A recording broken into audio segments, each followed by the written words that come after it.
আহ, আমি আহ, আমি ভাবিছিলোঁ, আমি আশা কৰিছিলোঁ যে আমি বিৰোধী ঐক্যমঞ্চই অসম সন্মিলিত মৰ্চাই যদি একেলগে নিৰ্বাচন খেলিলোহেঁতেন তেতিয়াহ'লে আমি 4টা বিধানসভা সমষ্টিত জিকিব পৰা অৱস্থাত আছিলোঁ।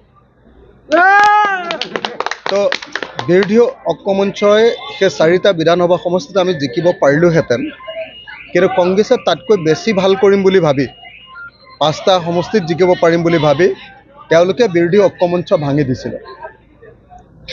এতিয়া কিন্তু দেখিছোঁ যে কংগ্ৰেছে ফলাফল ভাল কৰিব পৰা নাই।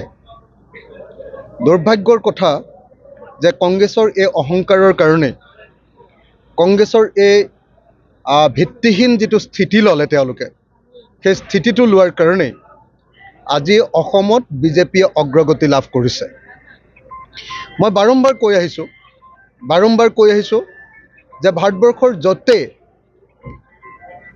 বিজেপিৰ বিৰুদ্ধে বিৰোধী পক্ষই ঐক্যবদ্ধভাৱে ইলেকশ্যন খেলিছে তাতেই বিৰোধী জিকিছে, আৰু য'তেই কংগ্ৰেছে অকলে বিজেপিৰ বিৰুদ্ধে ইলেকশ্যন খেলিছে তাতেই সদায় বিজেপি জিকিছে। আজি অসমৰ ক্ষেত্ৰতো সেই একে ৰিজাল্ট আহিছে। এইটো বৰ দুৰ্ভাগ্যজনক ঘটনা যে বেয়া খবৰ চাৰিওফালৰ পৰা আহি আছে। যদিও এতিয়ালৈকে আমি চামগুৰিৰ ৰিজাল্ট পোৱা নাই, কিন্তু তাতো দেখা গৈছে যে ট্ৰেণ্ডটো বৰ ভাল হৈ থকা নাই, পৰিস্থিতি বিষম পৰ্যায়লৈ গুচি গৈছে। কংগ্ৰেছে তেওঁলোকৰ ভিতৰুৱা সংঘাতৰ কাৰণে, গৌৰৱ গগৈ আৰু ভূপেন বৰাৰ মাজত সংঘাতৰ কাৰণে, কাজিয়াৰ কাৰণে আজি 5খন আসনত বিজেপিক জিকাই দিলে। আজি গৌৰৱ গগৈৰ অহংকাৰৰ কাৰণে 5খন আসনতে আজি বিজেপি অসমত জিকি গ'ল।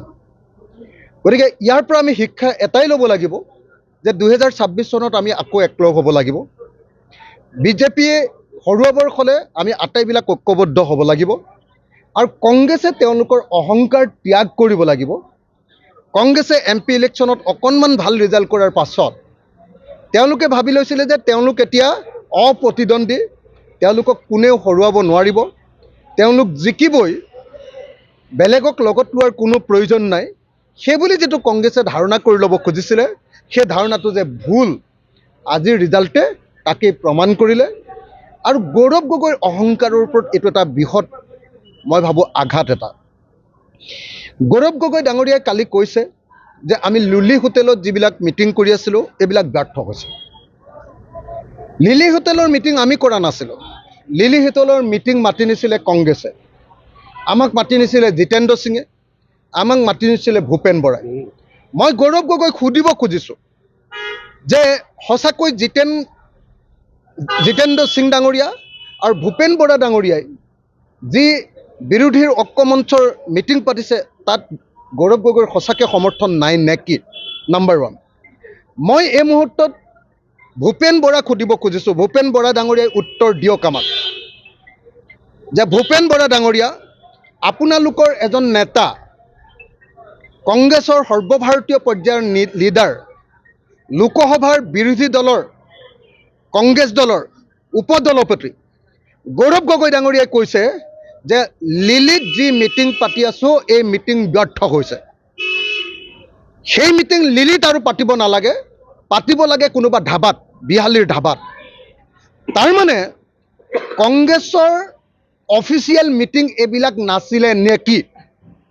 আমাক এই প্ৰশ্নৰ উত্তৰ ভূপেন বৰাই দিব লাগিব। ভূপেন বৰাই যেতিয়ালৈকে এই উত্তৰ নিদিব তেতিয়ালৈকে ভূপেন বৰাৰ লগত কোনো কথা পতা নহ'ব। যেতিয়ালৈকে ভূপেন বৰাই এই প্ৰশ্নৰ উত্তৰ নিদিব তেতিয়ালৈকে কেতিয়াও কংগ্ৰেছ দলৰ লগত কোনো কথা পতা নহ'ব। ভূপেন বৰাই আমাক অপমান কৰিছে, ভূপেন বৰাই আমাক উত্তৰ দিব লাগিব, জবাব দিব লাগিব। তেওঁ আমাক অপমান কৰিছে, তেওঁ বাৰম্বাৰ লিলি হোটেললৈ আমাক মাতি নিছে, আৰু এতিয়া তেওঁলোকৰ কেন্দ্ৰীয় নেতাই কৈছে, বিৰোধী উপদলপতিয়ে কৈছে যে সেই মিটিংবিলাকত কংগ্ৰেছৰ কোনো অনুমোদন নাই। নিশ্চয় অনুমোদন নাই, কাৰণ সেইবিলাক ব্যৰ্থ হোৱা বুলি তেওঁ আনুষ্ঠানিকভাৱে ঘোষণা কৰিছে, আৰু মিটিংবিলাক তেওঁলোকে ধাবাত পাতিব লাগে বুলি কৈছে। গতিকে এইটোৱে আমাক অপমানিত কৰিছে। আৰু গৌৰৱ গগৈৰ এই প্ৰশ্নৰ উত্তৰ কংগ্ৰেছ দলৰ ভূপেন বৰাই আমাক যেতিয়ালৈকে নিদিব তেতিয়ালৈকে ভূপেন বৰাৰ লগত আমাৰ কোনো কথা বাৰ্তা নহ'ব।